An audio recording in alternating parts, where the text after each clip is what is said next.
Wow, spending time with Ira Blumenthal, it's like sitting at the knee of a great philosopher, except it'd be hard to sit at the knee because the philosopher would be in constant motion. I'm so struck by Ira's energy, but also struck by his focus on his own background and family in particular. Several different times he spoke about his children, his grandchildren, his wife, lessons learned from his father. It's clear that this is a person who's got a tremendous amount of love in his heart and knows the value of the family and how important that is toward really so many things. At the same time, he has great insights about what to do if we're not blessed with a great family, or we don't have a good situation, maybe we don't have that particular talent or set of skills. He's focused on the idea that what we can control, we should control. Particularly moved when he said that life is about 5% an idea, but it's 95% work. And when he shared the stories about Elton John, Michael Jordan, the extra practice, the extra work that they put in to become excellent, that's how we move from a state of whoa to a state of wow, and just keep moving, and just keep moving, just keep moving. But he also said, get some help. It could be a person there, it could be a podcast, it could be an inspiration, it could be a mentor or a womentor. I love the way Ira creates words that are so appropriate. And all of these things help us to get past those difficult points that can move things in good ways. His focus on how the best is yet to be definitely doesn't detract from his focus on the present. Ira would not have achieved the things that he's achieved if his brain was in the clouds or if he was always focused on what was going to happen in 10 years' time. No, he lives very fully, and yet at the same time, that sense of daily excitement and anticipation of what's going to come next, that's a big part of energy. I think with the gun lap analogy is a perfect one. You know, when we realize that at some point we are going to get to a later stage, so what do we do with the gun lap? We don't want to lose the lead. We want to keep it moving, or if we're behind, that's our opportunity to really get going. He focuses a lot on blessings, and that's a powerful thing to get us in the right frame of mind for what we're doing. When he talked about brick walls, and clearly he's faced a number of them himself, he said, well, if you've lived at all, you've had the rug pulled out from you more often than you've had a rug placed under you. And that's exactly what the truth is about difficulties in life. He focuses a lot on speed of recovery, as if it hadn't even happened.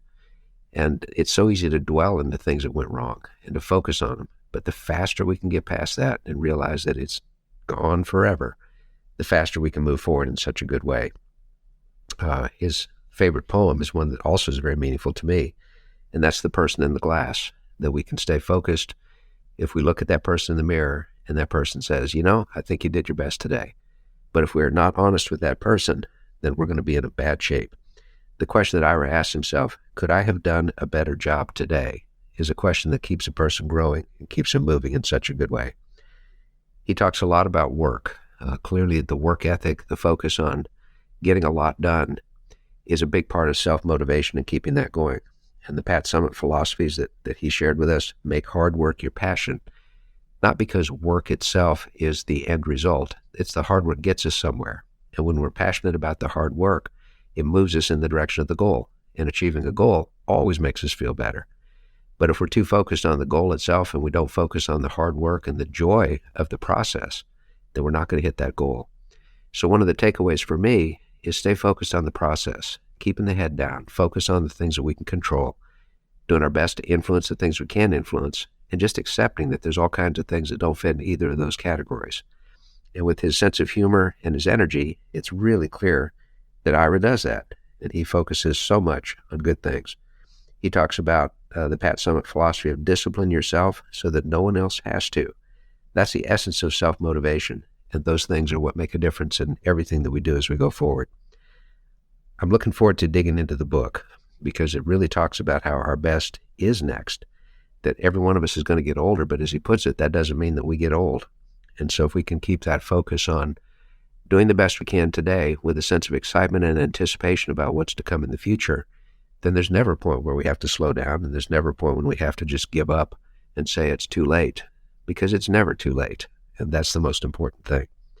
So we're all going to face frustrations. We're going to hit our own issues, but the guidance that we've just received from Ira Blumenthal is absolutely indispensable.